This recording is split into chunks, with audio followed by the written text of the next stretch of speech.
This is the strategy inside everything. I'm Adam Pierno. All right, welcome back to another episode of the Strategy Inside Everything. I am really looking forward to this conversation. It took us some time to get it scheduled and finalized, but we're here and we're going to have a great conversation. I can already tell. Today's guest is the CEO of XPLANE. It is Aric Wood. Aric, how are you? I'm great. Thanks for having me, Adam. I'm really glad we were able to find this time and make it work. Thank you for rolling with the punches as we both had tsunamis hit our calendars. My pleasure. And you're just off a flight, so I appreciate you jumping on the phone with me now. I'm glad we're on tape because that way no one can see the bags under my eyes. But I didn't late last night, but excited to talk to you this morning. Well, it's theater of the mind, so now they're imagining them. But just to put us on equal footing, I probably have bags under my eyes too. You know, it's been a crazy week. So I want to talk about your excellent book, the Strategy Activation Playbook, and the process and the work behind the book. I mean, the book is almost like a totem for that work. But before we get to the book, I want to have you give people a sense of your path to CEO at XPLANE. Okay. Well, I think it started off with probably 5 or 6 beers at Gordon Biersch in San Francisco with Dave Gray, who was the founder of XPLANE. And at the time, XPLANE had been established since 1993.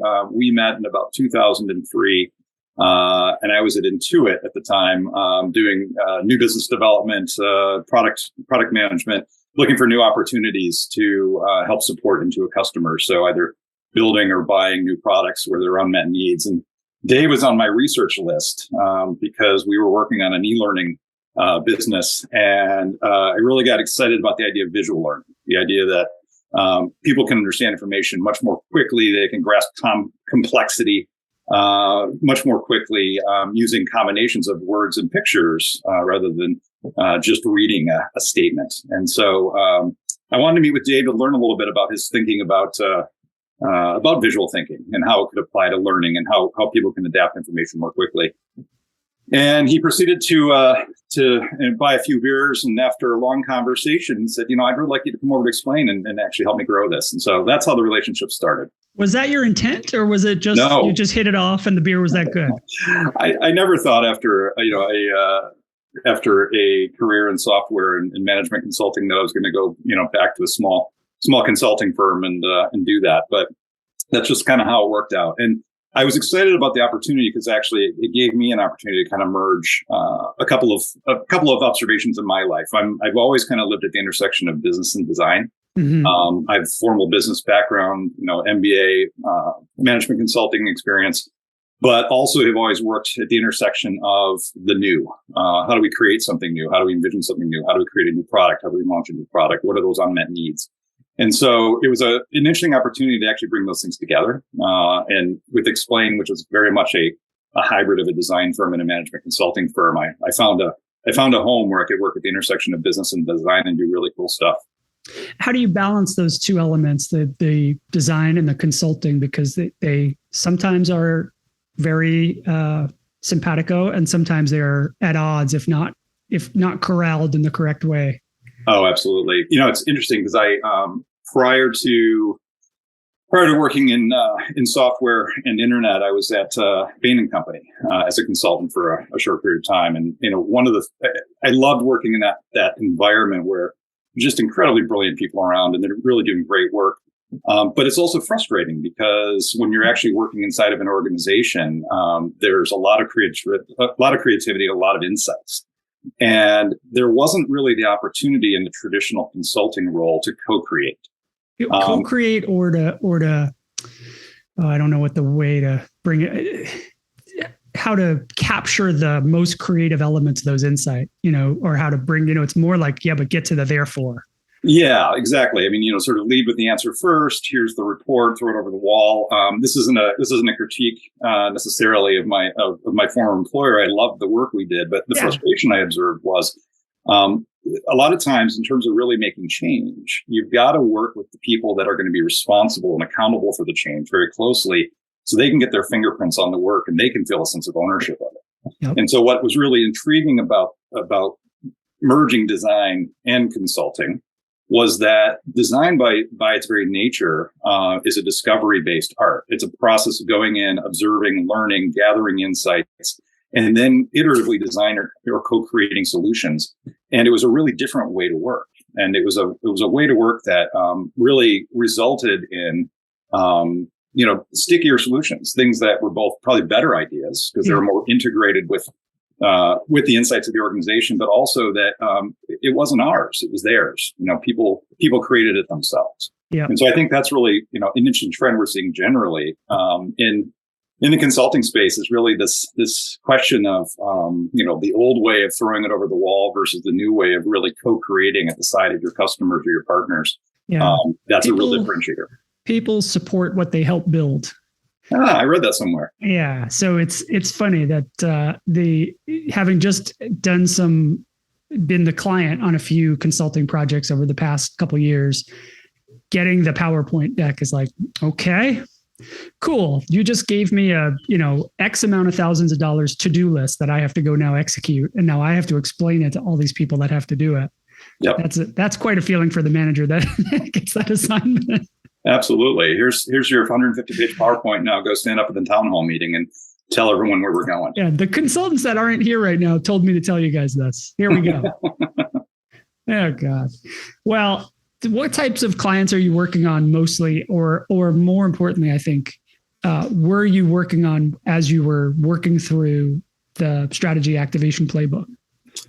So this book is built on probably almost 30 years of kind of our collective wisdom. So, I got to put the pen to the paper, but I got to tell you, there are just an incredible number of people that really contributed to the work, and including our clients and partners. By and large, much of what comes through in this book is coming from the experience of working in large organizations, Fortune 500 companies, global organizations, places where there's a lot of complexity. And the reason that that's a really interesting place to study this work is that it's one of the places that's the hardest to get things done. You're not only trying to shift an entire organization, but you're shifting an entire organization in multiple time zones, multiple cultures, multiple languages, yes. Different ways of working. So it was a great test bed for learning for us and for our clients, and then being able to sort of cross-pollinate what we learn in each place and take them to other places really started to build the body of what we tried to share here. I usually will not talk to an author about their book until I've read the book, although I'm guilty of, on occasion, skimming it. In your case, I've read the entire book twice. Wow. And what I like about it very much is similar to my first book, Underthink It. It is a playbook that I could keep on my desk and circle things and come back to it. And if I'm stuck, I can flip. I feel like I'm going to be using this book to find answers when I'm stuck or new ways to think about it. It is it presents a methodology, but you can kind of jump in anywhere just to dislodge. Oh yeah, right. Okay. I'm stuck here. And here's a new way to shift my thinking about, or I could bring these people in, or I should be thinking about the future state and not be so stuck in where I am right now. Yeah. Yeah. How did you even start writing it? Because it's almost broken into two halves. If the way I read it, the first half is like, here's what I'm going to tell you and here's why. And then the back half really is a playbook of step by step. This is how it works.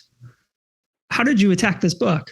I love your characterization, and I'm honored you read it twice, and you've definitely nailed it, because what you've described is exactly what our intent was. Our intent was, and we use the word playbook very mindfully to say, I don't want a book that's just going to sit on a shelf. I want something that's going to be a tool. Yeah. Something that people can actually put on their desk and draw from and use on a regular basis. And so it was really designed to be pragmatic. It was designed to really help change makers that are making change in the world do it better, do it faster, do it more effectively.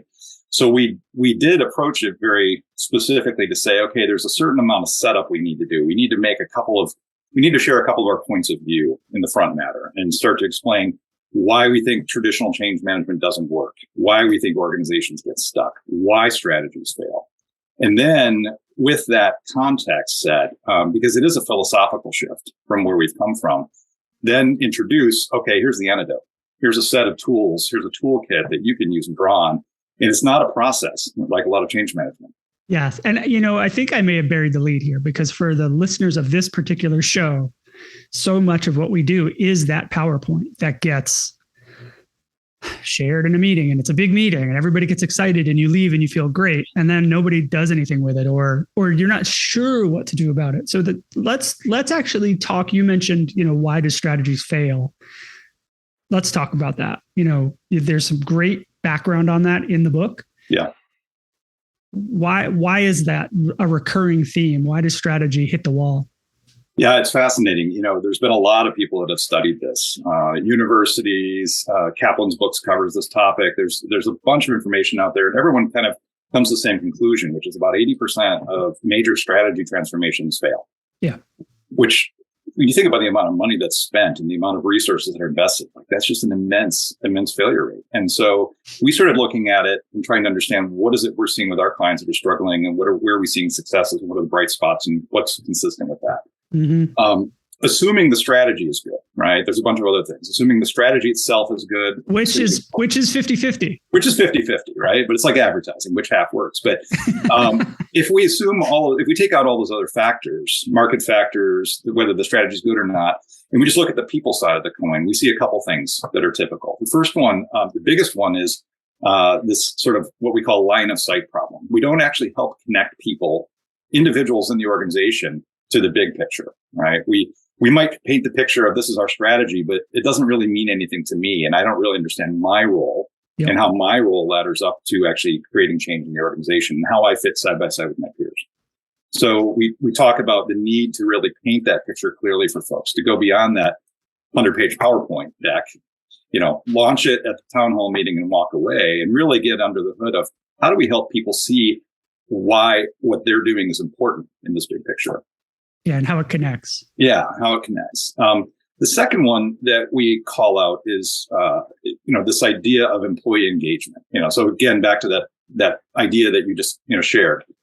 CEO comes in, says, "We've got a new strategy. We just worked with this top tier consultant. I'm going to take you through this 50-page deck," and it's announced, and it's kind of a launch, and then nothing behind that. Right? We're not engaging employees in feedback. We're not engaging them, perhaps even in the process of making that strategy in the first place. And we're not investing a lot of time downstream to actually help them, help us figure out how to execute it. So that employee engagement factor ends up, if it doesn't happen, making it feel like this thing's just thrown over the wall. Mm-hmm. And employees, that isn't a great way to support adoption. And then the last thing is, and really it's the subject of this book, when all is said and done, we spend a ton of money on strategy making, but we don't spend much money or resources in terms of saying, okay, how are we going to make this stick? How do we, just like a marketing campaign, plan a series, a cadence of touch points with our employees to help make sure that they're hearing it, that they're understanding it. Maybe we're supporting their growth and helping them learn new skills so they can execute it, measuring the progress along the way, reinforcing them, right? All the stuff that it takes for humans to actually learn to do something new. We need to make that investment. Yeah, that area is not a strength of mine. And so I'm always really quick to be like, somebody figure that part out, but I can't do it. But it is really the detail you go into and the level of explaining like why the relationships among the teams and the interrelationship between teams with other teams and managers with staff and how it all has to work together. It was really helpful for me to read it and be like, all right, okay, now I understand. Like, I think intuitively we understand it's important to support the teams and let them see how it all connects. Yeah. But that really making it real and the way you lay it out in the playbook was helpful for me. Well, thanks. And I just want to add one thing there. We were talking before we started this interview about marketing, right? And what it takes to actually market an idea and to build an idea and actually have it, set in someone's mind over time. This is the same thing. It's exactly the same thing. Strategy activation is really how do we start to weave a consistent narrative and story about where we're going and how we're going to get there.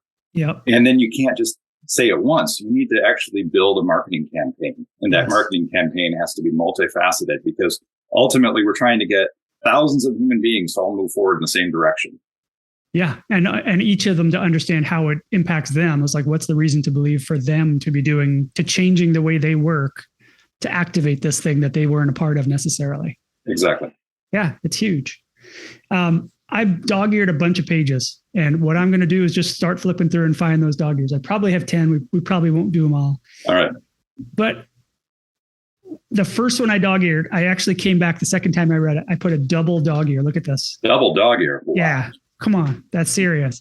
What page is this? I got to look. It's page 88. It's about the anticipation of system impacts. Oh, yeah. And it's looking at unforeseen impacts, and you lay out 8 dimensions. Please don't list the 8 dimensions. I don't think that matters. But the idea, the complexity, and a model for how you can forecast that and how you can really just think through it in a simple way. Because a lot of times we say, well, yeah, something will happen that we haven't anticipated, but we have to move forward. It's like, yeah, but what if we just did try to think through a little bit? Yeah. And so talk a little bit about that. And I wonder if there's not a story or two behind maybe lessons learned on how you got to this. Yeah, there is. It's so the idea that you're referring to in the book, we have a framework we call the 8 dimensions of the org. It's just a framework you can use, but the idea is simply this: it's like a balloon. If you make a change in an organization, if you press that balloon, that air's got to go somewhere, and it's going to probably pop out someplace else, and there's probably an unexpected impact. And so when you make a change in an organization, if you're trying to drive a transformation of some kind, one of the things that oftentimes torpedoes those transformations is maybe the thing you didn't expect. It's okay. As an example, I'm working with a health sciences company that's trying to shift their sales teams to be more consultative rather than transactive. Mm-hmm. Right? And we want to get them to be working with their clients more actively and engage them in new ways, more customer-centric ways, engage them in the process. And we want them to stop thinking about the transaction. But in the process of rolling that change out, maybe they don't change the incentive plan, right? Maybe their incentives are still lined up the old way. You've now got a conflict there because it isn't that the strategy's wrong. It's that you didn't think about the entire organization and what are all the other impacts that are influencing that person's decision making. Right. You changed their SOP, but you didn't change their incentive plan. So they're never going to follow the new SOP if they get bonused on the old one. Right. Exactly. And, there's lots of other examples that we look at, but whether it's looking at culture, whether it's looking at systems and processes, whether it's looking at supporting technology, one of the things we encourage people to do is to try to, use design research in your work before you actually build your change program to anticipate all of the barriers to change. Mm-hmm. Why let those things stop and stall your progress? If you can do some amount of research up front, understand and anticipate, if I make this change in the organization, where are the things that are going to potentially stall it, and then mitigate that earlier. And so this is where sort of design comes into the work, because a lot of what we talk about in this book is the importance of that discovery phase to really go into the organization and uncover those barriers to change in advance, because you don't want to get the flat tire when you're on the journey. How deep into the org is reasonable to do that assessment of potential impacts? Like if you're working with a leadership team, you're far from the work at that point. And so you might look at that, to your example of the healthcare system. Mm-hmm. It's like, okay, well, how do I know what the impact might be for the call center versus the nurses? How deep into the org is it reasonable to go? Is there a equation that you use to figure that out? Because design thinking is great, but you can take it all the way down to the pixel level, and then it's months and millions of dollars. Yeah, well, this is where human-centered design comes in. And so the short answer is we go talk to the humans that are going to be impacted. It sounds obvious, and almost nobody does it. And so this is a huge opportunity. We might apply, we might identify and sit down with the client and say, okay, let's look at this change now. We don't need to get 100% of the organization on board for this change to be successful, but there's probably 4 or 5 stakeholder groups that are critical to it. We got to get the sales teams buy-in. Maybe we've got to get the product engineering folks on board. We maybe got to get so-and-so on board. So we start to talk with folks, with the people leading the strategy, about who are the most impacted groups. And then we go talk to those groups, and we, just start to have a frank, whether it's a focus group, whether it's a survey, whether it's just a, informational interview, but, they'll tell you where the challenges are. They'll tell you where I'm not clear why we're doing this. I'm not clear how this is going to be implemented. They might say I'm totally on board with this. However, I don't have the skills to do it. And is the organization going to give me that training? Those are all clues for us, because those tell us things like, oh, our challenge isn't going to be communicating the idea. Maybe the resistance is going to be, we need to invest in some learning and development for the team so that they can actually level up to achieve this goal. And that's where the risk is. Give them the confidence that they will not be replaced. They will be upskilled. Exactly. Yeah. And if we know that in advance, then we don't cause the fear that oftentimes causes people to switch jobs or go to another place or just not engage, which is really the most important issue. We've got a bunch of people that are kind of crossing their arms and saying, well, this is the flavor of the month, let's let it pass. That transformation is not going to happen. Yeah, they're just digging their heels in there. That's no good. I think we don't talk very much about what it takes to be a client of a consultant, but part of the work of being the client, whether it's a team or an individual that takes those meetings and deals with the consultant and watches the decks transform and does the legwork with them, is to make sure that information is getting shared and make sure it's getting pinged to different people and different groups during the process. Mm-hmm. So where I've seen it fail is, the consultants deliver their final, the executive team all loves it.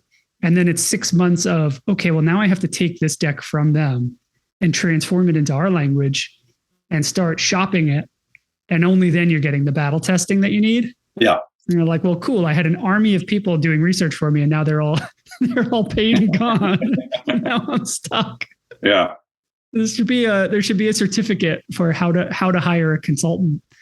It seems like something that would be very needed in a lot of complicated organizations. Yeah.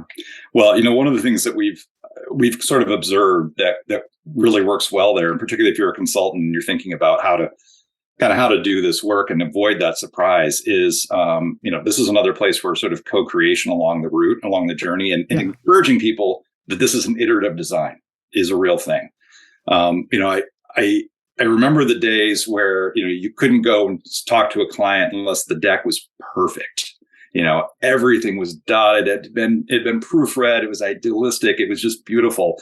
And the answer was there, right? And the challenge with that is that doesn't leave room for dialogue, for exploration, for learning. It doesn't also allow room for feedback. And so one sort of like hot tip that we share all the time is we try to visualize all of the ideas along the route. If you can paint it, if you can draw a one-page picture of your vision of where you're going, but leave it rough, right? Just draw it out, sketch it out, and then go to those stakeholders we're talking about and say, hey, what do you think? What resonates? What doesn't resonate? How can you help me make it better? That page, as that moves through the organization, gets better and better and better. And all of a sudden, all those people that were engaged in that process have contributed to it, are enthusiastic about it, and they're now internal ambassadors who are helping to share it from within. So you've started to also create the movement in the process of making the answer. Yeah. And so part of what you're talking, so the book is full of those kind of map frameworks that for each step, there's a different kind of map. I mean, I don't think every step has a map, but there's a lot of tools for sketching ideas and tools for sketching the intended outcomes in progress, which I think are really valuable. So I'm looking at the vision map at the moment. And I think what you're describing is a great way to engage those people at the super earliest stage in a way that makes them not only have ownership of it, but turns it from a binary yes or no, which is what the old model did. I think of when you see something really polished, you're kind of Siskel and Ebert at that point. It's thumbs up or thumbs down. Right. Exactly. But here it's like, no, get your Sharpie out. Let's go. Help me craft this. And if you want to change the shape of the map, I really don't care. You want it to be vertical? Great. Is that better? Like, we don't care about that part. We just want to get the story straight. So it's going to be effective. Then you're having a what if conversation. What if we did it this way? What if we did it that way? That gets better. And so, this totally resonates, Adam, because I came back, as I mentioned, I was working with clients yesterday. We're working with a university in Boston where we were doing exactly that just yesterday. They were bringing together a new department, pieces and parts of different departments in the organization. And they were trying to figure out, okay, what are we going to do? Where are we going to go? What are we going to build?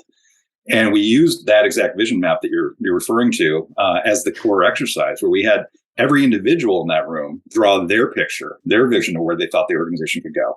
Then they shared it out. And it's sort of like that parable of 5 blind men and an elephant. Everybody saw a different part or a different potential. But when all 10 of them shared with one another, we saw a whole picture.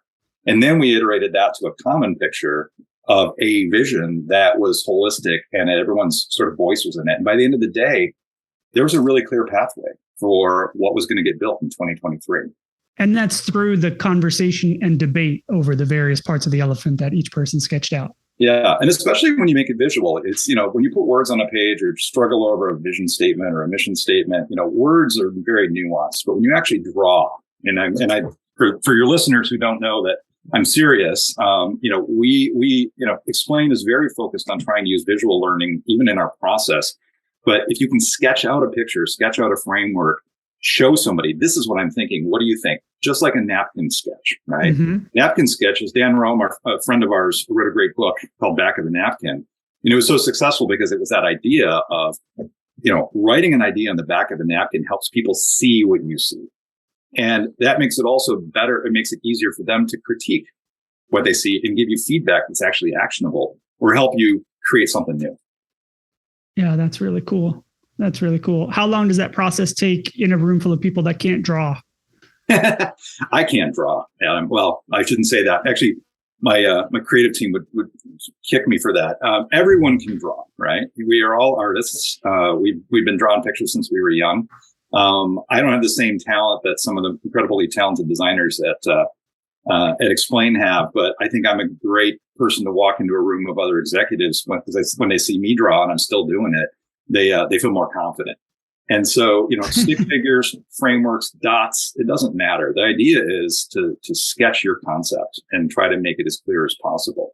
When you start sketching a strategic plan that's got 12 pillars, it looks like a snake pit because it has 12 pillars, right? You visually see, we have to simplify this. Yeah. So you're really trying to get from complexity to simplicity, and drawing really actually accelerates that. Yeah. And it removes, you could lose 3 hours if you're trying to get everybody to agree on a vision statement and they're debating over and or comma or semicolon. And there's nothing worse than that. There's literally nothing worse than that. It's the worst. Yeah. I call it Frankenvisioning. Yeah. Like you're putting a piece of this and a piece of that, and everybody ultimately feels ownership over a particular word. So it all ends up being glommed together, but it doesn't really mean anything. You think people do that? Like the CFO is going like, see that? That's the third word from the end. I did that. That's mine. Yeah, it happens. It's ugly. Shareholder value. I added that. Yeah. I want to talk about a word that I think has become a little bit overused, but the way you explain it, the way you're using it is a little different. But the word is empathy. Mm-hmm. So it's taken on a life of its own over the past year and a half, in my very narrow view. But the empathy map that you create and this kind of Charlie Brown figure that's in the middle of it is really valuable because of the questions that you ask around it. Mm-hmm. So you could strike the word empathy. The map itself is it looks like 7 questions, really brings logic to it and a framework that even just doing the empathy map, I could see for each department leader would be really, really valuable, probably annually, even if there's no change management. Absolutely. Yeah. It's, it's interesting. The empathy map was developed at XPLANE by Dave Gray and Scott Matthews and a couple of other folks. And it's really become a great tool that a lot of people use in service and experience design. But I think the reason it's successful is that at the end of the day, what it's really doing is teaching us to think about the people in the process. Yeah. And that's the goal of it. It's to say, a process isn't a bunch of boxes and lines and diamonds on a chart. A process is a human being connecting to another human being, connecting to another human being. And each one of those people have feelings and have thoughts and perspectives, right? And so the idea of the empathy map is it's just to make us stop and pause and say, let me try to get inside your head. Let me try to understand what this person's going to think about this change and how that might impact them. And going around that exercise of saying, what are they thinking about it? What are they feeling about it? What are they not saying? What are the questions that they may have? Is a really great accelerant to understanding. And you can work in 1,000 ways. You mentioned, you see is using the tool. I actually look at the empathy map before I even have a call with a client and try to understand, what are they thinking right now and what are their concerns and what are their issues? And maybe I should prepare myself to address those in advance. So it really is it's a powerful tool to really start to anchor us in. There's a human being behind everything we do, and we need to connect to them. Do people, do you ever get pushback from people on trying to map this out just from a like inertia perspective of thinking through it, or do people intuitively get it? When we first introduced this exercise, it feels fluffy to people. And as soon as we're about 10 minutes into it, there's all these aha moments going off. And that's what's really powerful, because when people start to recognize that, oh, this person might be actually threatened by this change, and they hadn't thought about that. It seems so obvious because I've done this so much, but oftentimes there's these epiphanies that come. And I know by and large the organizations where this has been introduced, it's stuck. People use it in lots of different ways, but at the end of the day, it's just the foundation of human-centered design. It's the idea that we're designing solutions for humans, so we need to engage them in the process. And step one is to understand.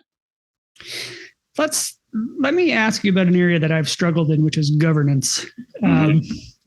Not the sexiest word in the world. Yeah. But dealing with, big change management projects or org change projects, governance is always a thing where it's like, well, who has the authority to even decide those questions of, how this rolls out or who does what? Where do you start when it comes to that? Like, in the framework of the work you do in your activation plan, do you talk about it sooner so that it can be addressed, or is it what's kind of in the nuts and bolts of activation? We kind of talk about it philosophically as course correction. And so the idea we try to set up, in fact, I debated whether I was even going to include a section of governance in the book. I'm so glad you did, though. Yeah, it sounds kind of old timey and managed. It's not. Yeah, I know you refer to it as it may sound archaic, but I was like, no, I need exactly this page. Yeah. Well, and the thing is that what we're trying to do is redefine governance to become iterative design, right? What we want to do is normalize the fact that we're going to make a plan, and we're going to chart a course from point A to point B, and it's going to be a straight line on the chart. And when we're done with that course, it's not going to be a straight line. It's going to be a very wavy. The wind's going to blow us offshore, and then we're going to get some wind in our sails. And so no course ever looks like that straight line on the chart. Why don't we just accept that, right? Why do we have to say that this plan is rigid and it's fixed? And so the idea that we talk about in governance is just build a simple model that clarifies who has the authority to make course corrections. What are the signals that you're going to follow to learn when something's working or not working? And what's your process to actually make that course correction so you can keep it on track?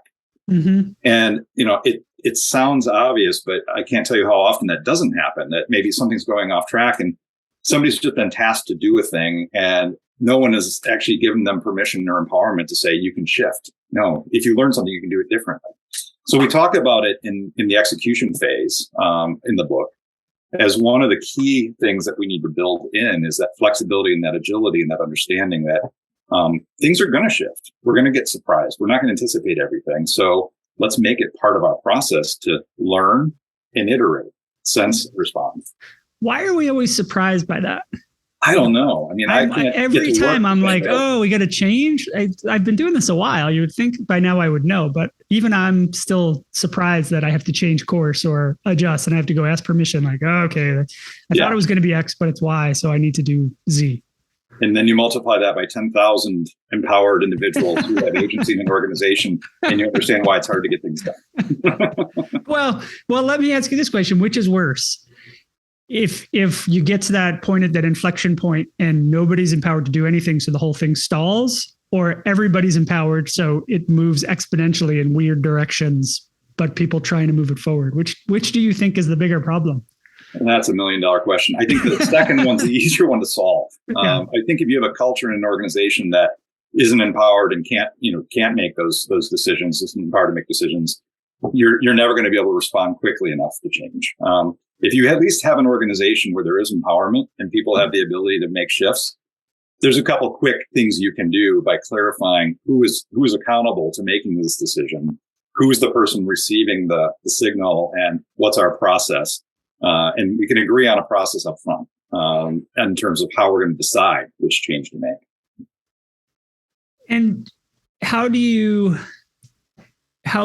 descriptive do you get with that governance, or even you refer to agility. Yeah. Is that through the design process with the team to figure out what their tolerance is and what the level of flexibility and sort of the skill at the decision making level is? Yeah, we quite literally, in fact, we built in the book a worksheet for exactly this problem, where we get very specific. We put names on the page. Who is accountable for doing this? When are we going to meet? What is our agenda? What are the decisions that we can make versus the decisions we need to recommend? And we really we do in the practice, we work with our teams before we launch an activation campaign to iron that out, because a lot of times it's just assumed that somebody's in charge. And the reality is that, we need to at least have one person who sees the breadth of what's going on and is at least empowered to say, we need to make a call here. So we build it right into the process. That's awesome. Yeah, someone is nominally in charge, but that takes me back to the other dog ear here on 64 about social movements. And so you can, like you said, an org isn't just boxes and lines, and you can technically have someone that is in charge. But when you get an organization that's at scale, it's thousands of people or even hundreds of people or sometimes dozens, it doesn't really work that way. Especially over the past 5 years, that top down thing is really not, that's broken down quite a bit, and amen. But tell me about how you guys have studied social movements, and then, how that work applies to the process that you've been working. Well, so one, I think a clarification you highlight, there's a big difference between in charge and accountable, right? And so one thing that this happened even in the session we were referring to yesterday, where at the end of the day, all these initiatives we were describing, the person that was written down as, accountable was the head of the department. And we know that senior leader is actually not in the day-to-day, doesn't have that visibility. So what we try to do is get it as close as possible to the source, right? So in a social movement, what's happening is we're really activating the grassroots, right? We're getting people on the ground to get aligned around a common purpose or a common vision and move forward together. A lot of our greatest social movements don't actually have a clear leader. We don't see that there's a hierarchical structure. Is there a clear leader to, you can think of 2 or 3 major social movements that we've experienced in the last many years, particularly on the social justice movement. There's not necessarily an infrastructure there. It's an idea. So you need to find those ideas. You need to find those things that are motivating. This is where that line of sight thing comes in as well, because you need to have everybody sort of see clearly where we're going and why. And then you need to identify for certain aspects of what's going on, who's accountable to raise their hand and say, hey, we need to pivot. That accountability doesn't necessarily mean they've got the right to actually drive the entire organization in a new place. It does mean that they're part of the sensing mechanism, and they're raising their hand and they're talking to their peers and saying, I think we need to make a shift. And you're baking that into the activation. Yes. That people know, like, oh, okay, I have that sensitivity. It's my job to be paying attention to those cues and calling out that I think we need to think about a new direction, or the plan needs to change because it's not getting us to the air traffic controller that's watching all of the planes flying around in the sky doesn't actually have the ability to shift those planes, but that person can see something before others do. Yes. And that's what we want to get. We want to get people to see things before others do, and then share that information as quickly as they can. Do you think which is more compelling, and this may change over a time continuum, the current state or the problem we're running away from, or we're evolving away from, is probably a better way to say it, or the future state, this vision that we have?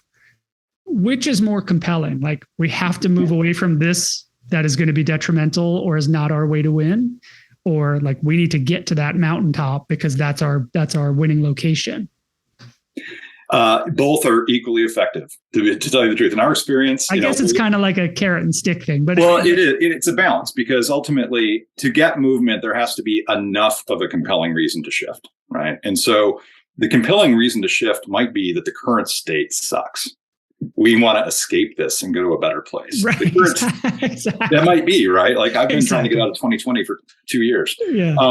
But the other thing is, I work with a lot of organizations that are doing great work, and they're on top. And sometimes their biggest challenge is that because they're so successful, there's like no motivation to go to the next place. And so then what has to happen is that future vision has to be so exciting and compelling that it wakes people up and says, oh, we could do something even bigger, right? Yeah. So it's about having enough momentum to generate a shift, whether it's because you're scaring me and I'm running away, or it's something I want to run towards.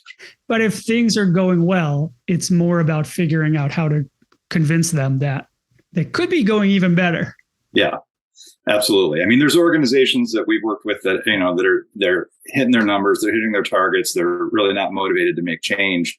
And, this is even a place where in the engagement process of visioning, sometimes the reason that strategy activation fails is because people don't actually see the reason to change. It's this exact case.